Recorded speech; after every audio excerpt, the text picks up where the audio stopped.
রমজান মানেই হলো আখিরাতের মাস, রমজান মানেই হলো পরকাল সাজাইবার মাস, নিজের আখিরাত সাজাবার, জান্নাত সাজাইবার মাস হলো রমজান। রমজানকে সামনে রেখে আল্লাহ পাক রব্বুল আলামিন ফেরেশতাদেরকে দিয়ে জান্নাত সাজিয়ে দেয়, নতুন করে জান্নাত সাজায় রমজানকে সামনে রেখে, জাহান্নামকে বন্ধ করে দেয় এবং সমস্ত শয়তান দুষ্ট জিনগুলোকে শেকলে বন্দী করে দেয়। ইজা দাখালা রমাদান ফুতিহাত আবওয়াবুল জান্নাহ ওয়া গুল্লিকাত আবওয়াবুন নার ওয়া সুলসিলাতিশ শায়াতিন। নবী সাল্লাল্লাহু আলাইহি সাল্লাম বলেন, যখনই রমজান আসে তখনই আল্লাহ পাক তার জান্নাতের সব দুয়ার খুলে দেন, জাহান্নামের দরজা বন্ধ করে দেন এবং শয়তানগুলোকে শেকলে বন্দী করে দেন। তার মানে বান্দা যেন শুধুই জান্নাতে যাইতে পারে আল্লাহ তাআলাই কুদরতিভাবে ব্যবস্থা করেন। এই জন্য রমজানে জান্নাতের ব্যবস্থা করতে পারে নাই, জাহান্নাম থেকে বাঁচার ব্যবস্থা করেন। রমজানেও শয়তানি শেষ হয় নাই, দুষ্টামি শেষ হয় নাই, আল্লাহর নাফরমানি ছাড়তে পারে নাই। আসলে এটা শয়তানের তুনো বড় শয়তান, কারণ মেন শয়তান তো বন্দী, মেন শয়তান তো শিকলে বন্দী। তাহলে এরপরও এইটা শয়তান রমজানের ভিতরে কেমনে নাফরমানি করে, তা আমার মনে হয় এইটা ওইটার চাইতে উপরে ডিগ্রিওয়ালা শয়তান। এই জন্য যে এই শয়তানে বুঝাইতে চায় যে ওই শয়তান রে বন্দি করলে কি হবে, আমি তো তার থেকে শিখতে শিখতে তারে ডিঙ্গায় গেছি, আমি তো তারে ডিঙ্গায় গেছি, আমি তো শয়তান এখন, আর আমারে আরো অসহসা দিবি কিন্তু। নাইলে একজন মুসলমান, একজন মোমেন আল্লাহ এবং তার রসুল এত বেশি পরিমাণ রমজানের মর্যাদা ফজিলত এত বলছে, এত বলছে, এত বলছে, এত কিছু বলার পরেও যার বিবেকে একটু নড়াচড়া করে না, তার চাইতে নিকৃষ্ট শয়তান আর কেউ হইতে পারে না। ওইটাই শয়তান বলে। হ্যাঁ, আল্লাহ নবী সাল্লাল্লাহু আলাইহি ওয়াসাল্লাম বলেন, কুল্লু আমালি ইবনে আদামা লাহু ইল্লা সিয়াম। এক বান্দার তার সমস্ত আমল তার নিজের জন্য, নিজের আখিরাতের জন্য, কিন্তু আল্লাহ তাআলা বলে আমার বান্দা রোজা এটা ব্যতিক্রম। ক্বাল আল্লাহু আযজা ওয়া জাল ফাইন্না সাওমা লি ওয়া আনা আজজি বিহি। আমার বান্দা রোজা রাখছে শুধুই আমার জন্য, আমি নিজেই তার প্রতিদান দেব। ডান কাদের ফেরেশতাকে যেন আল্লাহ বলে, ফেরেশতা পুরা রমজান আমার বান্দার নেকি তুমি লিখবা না, আমি লিখবো, আমি লিখবো, আমি দেব বান্দার নেকি। এই জন্য বাপ রমজানকে কেমনে কাটাবেন, রমজানের ফজিলত, রমজানের বৈশিষ্ট্য, রমজানের জন্য প্রস্তুতি মুমিনের আলাদা হওয়া উচিত।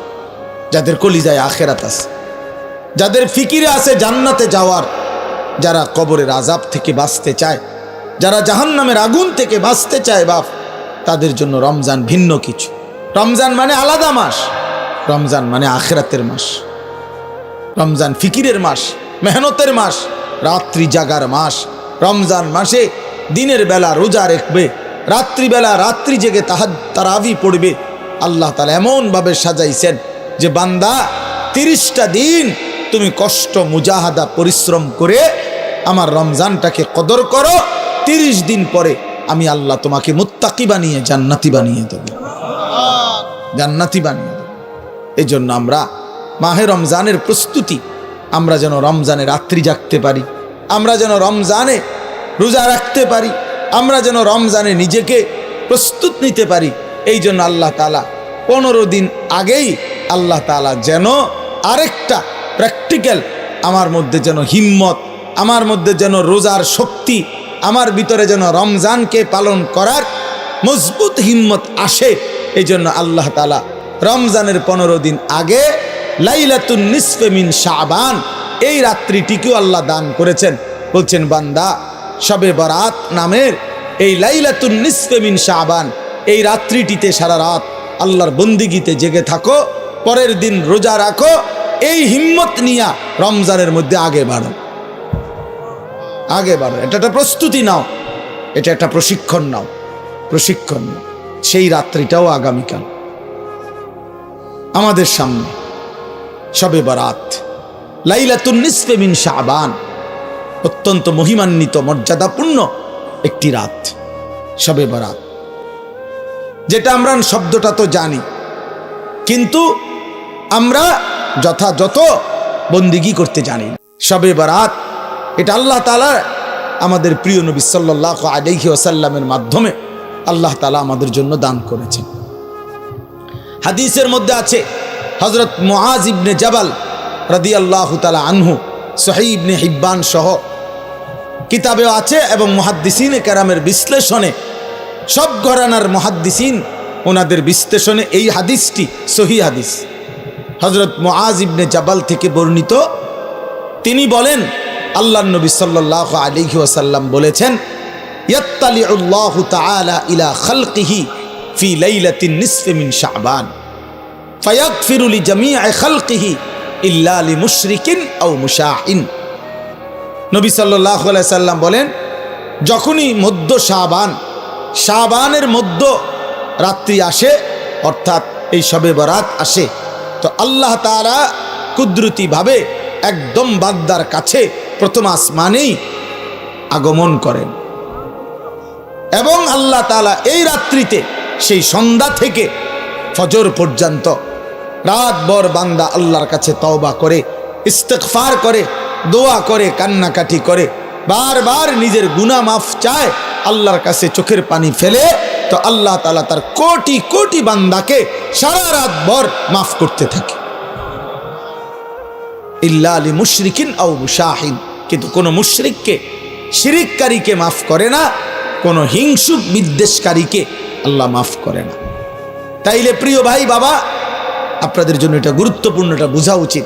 খুব ব্যাখ্যা আমি করতে চাই না, ছোট্টভাবে প্রথম এই শবে বরাতের কথাটা এটা বলতে চাই যে শবে বরাত এটা ফার্সি শব্দ, সব অর্থ রাত, বারাত অর্থ মুক্তি, মুক্তির রাত। এই রাত্রে যেহেতু আল্লাহ তাআলা গুনাহ মাফ করে জাহান্নাম থেকে মুক্তি দেয়, এজন্য এটাকে শবে বরাত আমাদের এই হিন্দুস্তান, এই উপমহাদেশে এটাকে বলে। আর হাদিসের ভাষায় লাইলাতুন নিসফে মিন শাবান, শাবান মাসের অর্ধরাত, মধ্যরাত, মানে মাঝামাঝি অবস্থানে। এইটা আগামীকাল সন্ধ্যায়, অর্থাৎ আরবি চাঁদের কারণে চাঁদের হিসাবে দিন শুরু হয় একটা পূর্ণাঙ্গ সন্ধ্যা থেকে।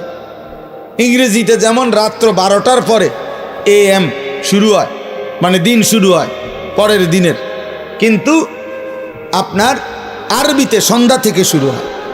সূর্য ডুবলেই নতুন দিন শুরু হয়, নতুন তারিখ শুরু হয়।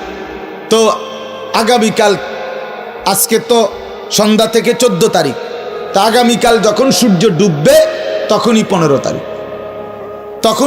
তারিখ, তো এই পরের দিনের সূর্য ডুবা পর্যন্ত এই 15 তারিখ, এটাই লাইলাতুন নিসফে মিন শাবান, এটাই শবে বরাত। তাহলে এই শবে বরাত রাসূলুল্লাহ সাল্লাল্লাহু আলাইহি ওয়াসাল্লামের হাদিস দ্বারা প্রমাণিত, যে রাসূলুল্লাহ সাল্লাল্লাহু আলাইহি ওয়াসাল্লাম এটার ফজিলত বলছেন, যে আল্লাহ তাআলা এই রাত্রে অগণিত বান্দাকে, তওবাকারী, ইস্তিগফারকারীকে আল্লাহ মাফ করে থাকেন। অতএব এটা প্রমাণিত। এখন প্রশ্ন হইল, আমাদের করণীয় কি? আমি সংক্ষেপে শুধু এটা শেষ করতে চাই। আমাদের করণীয় কি?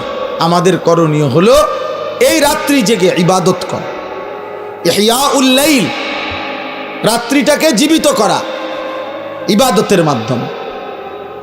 কিয়ামুল লাইল, রাত্রিটাকে দাঁড়িয়ে অর্থাৎ আল্লাহর ইবাদতের মাধ্যমে কাটানো, এটাই মূল মাকসাদ।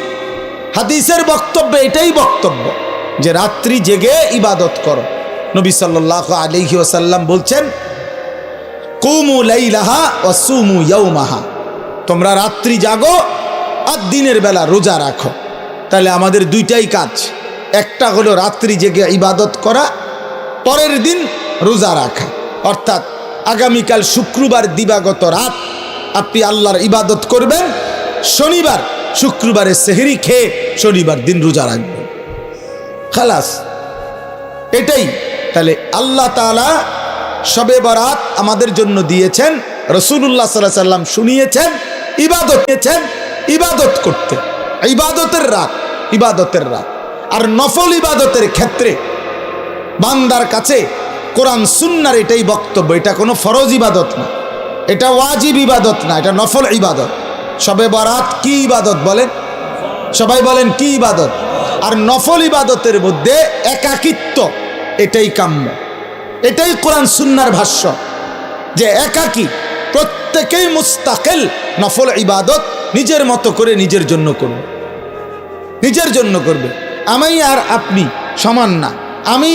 আমার বয়স হিসাবে আমি 40 রাকাত নামাজ পড়তে পারবো, আপনি পারবেন 20 রাকাত, আরেকজনে 100 রাকাত নফল পড়তে পারবে সে ইচ্ছা করলে। সে তার বয়স মাত্র 20 বছর, তারেও আপনি দিলেন 12 রাকাত, 80 বছরের বুড়া মিয়ারেও দিলেন 12 রাকাত। তো এটা ইনসাফ হলো না, এটা তো নফল হলো না, এটা তো বাধ্যতামূলক করে দিলেন, এটা বাধ্যতামূলক করে দিলেন। অথচ এই যুবক তো ইচ্ছা করলে এক রাত্রিতে সে 100 রাকাত নফল পড়তে পারত, কারণ তার তো শরীর আছে, তার তো সামর্থ্য আছে।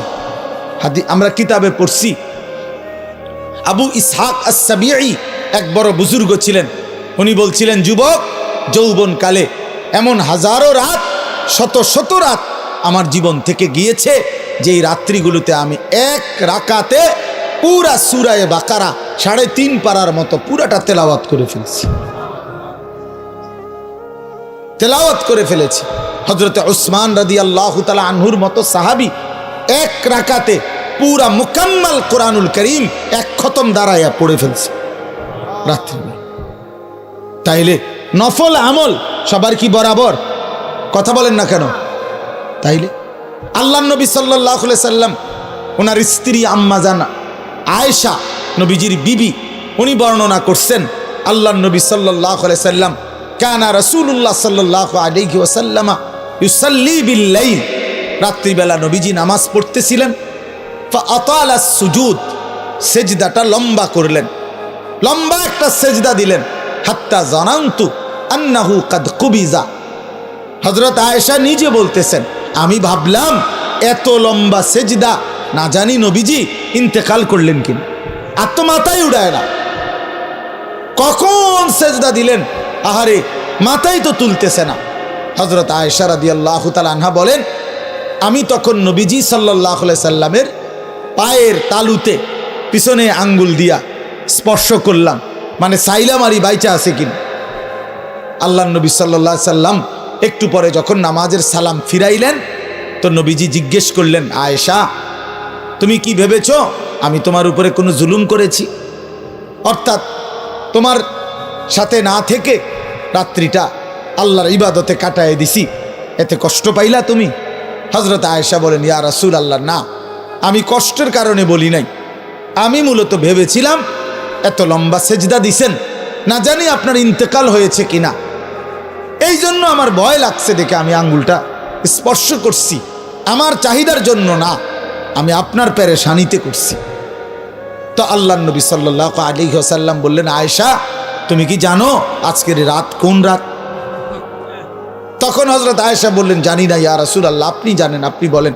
তো আল্লাহর নবী সাল্লাল্লাহু আলাইহি ওয়াসাল্লাম বলেন, এই আজকের রাত্রি হচ্ছে লাইলাতুন নিসফে মিন শাবান, এটাই শবে বরাত, এটা শাবানের মধ্যরাত। এই রাত্রিতে আল্লাহ তাআলা যত লোক আল্লাহর কাছে গুনাহ মাফ চায়, তওবা করে, আল্লাহ তাদেরকে মাফ করে থাকে। যত লোক আল্লাহর কাছে দয়া ভিক্ষা করে, তো আল্লাহ তাআলা তাদের উপরে দয়া করে। তাইলে আল্লাহর নবী সাল্লাল্লাহু আলাইহি সাল্লাম এত লম্বা সেজদা দিছেন যে নবীর বিবি উনি পর্যন্ত ভয় পাচ্ছিলেন যে ইন্তেকাল করলেন কিনা। তাইলে নফল ইবাদত একটা লক্ষণীয় কথা বোঝেন, শুনতেছেন আপনারা? আরে ভাই বুঝতেছেন আপনারা?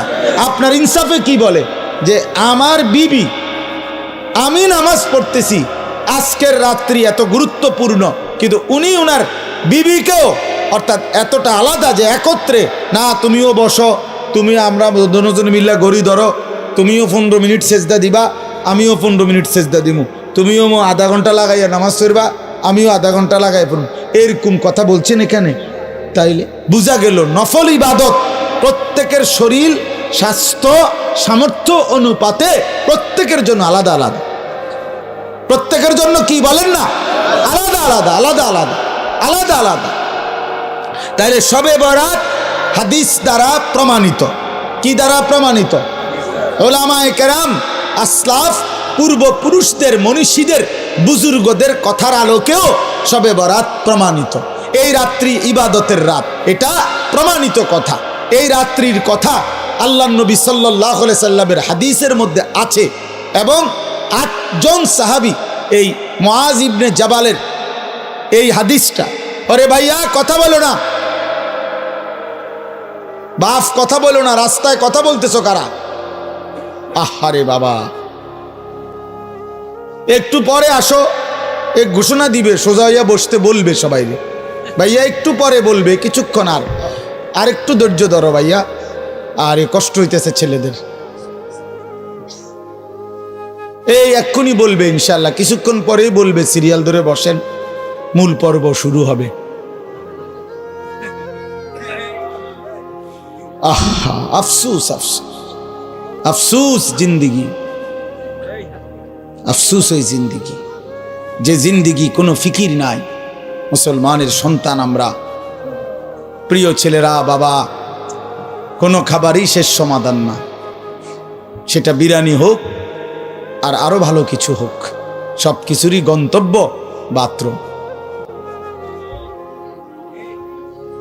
না, এটাই তো সত্য। সেটা আরো দামি হোক কিছু খাবার, কিন্তু গন্তব্য তো বাথরুম। এছাড়া আর কি, এছাড়া আর কি? তাহলে এক মানুষের জিন্দিগির টার্গেট যদি হয় বিরিয়ানি, তো এই বিরিয়ানির পরিণতি যেহেতু টয়লেট শেষ ঠিকানা, তো তোমার জিন্দিগির টার্গেটও টয়লেটে। বাথরুম ছাড়া আর কি, টয়লেট ছাড়া আর কি? খাবে, ঘুমাবে, পেশাব করবে, বাথরুম টয়লেট সারবে, আর মাঝখানে টাইম যৌন চাহিদা পূরণ করবে, খালাস, এতটুকুই জিন্দিগি। এবার কেউ যদি, আমি সবসময় বলি, প্রতিদিন বলি এ কথা, যে জীবন শুধু এটাই বুঝছে, জীবন মানে খাবার, পেশাব পায়খানা, ঘুম আর যৌন চাহিদা, লজ্জাস্থানের চাহিদা পূরণ, এতটুকুই যে জীবন বুঝছে যে এটাই আমার জীবন, এই জীবন জানোয়ারের জীবন।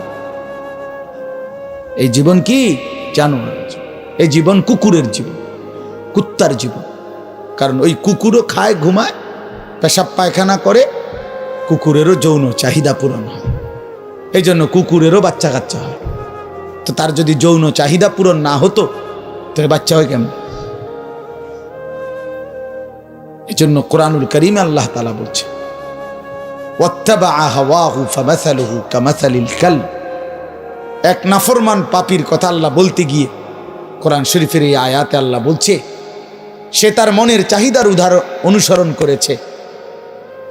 এই বালআম বাউরা, এক কাফের, এক মুশরিক, এক পাপী, প্রথমত ইমানদার ছিল, কিন্তু মনের ইচ্ছা চাহিদার অনুসরণ করেছে।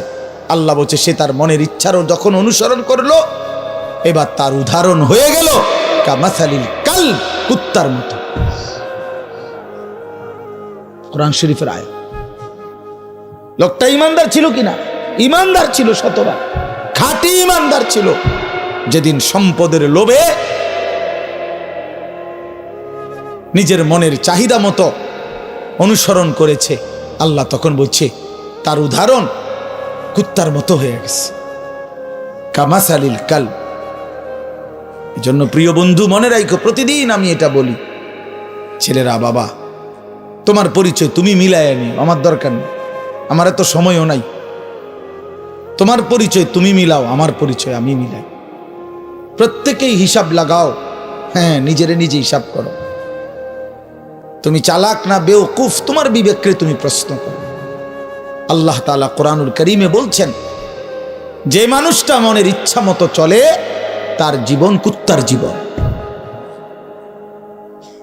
কামাসালিল কালব, কুত্তার জিন্দিগি। এজন্য আমি সব সময় বলি, যে কপালে সেজদা নাই, ওই বেনামাজি যেগুলো, এগুলোর জিন্দিগি কুত্তার জিন্দিগি। কুকুরের জিন্দেগি। এজন্য নওজোয়ান ছেলেরা মনে রাখো, তোমাদের যাদের কপালে সেজদা নাই, তোমার জীবন কুত্তার জীবন।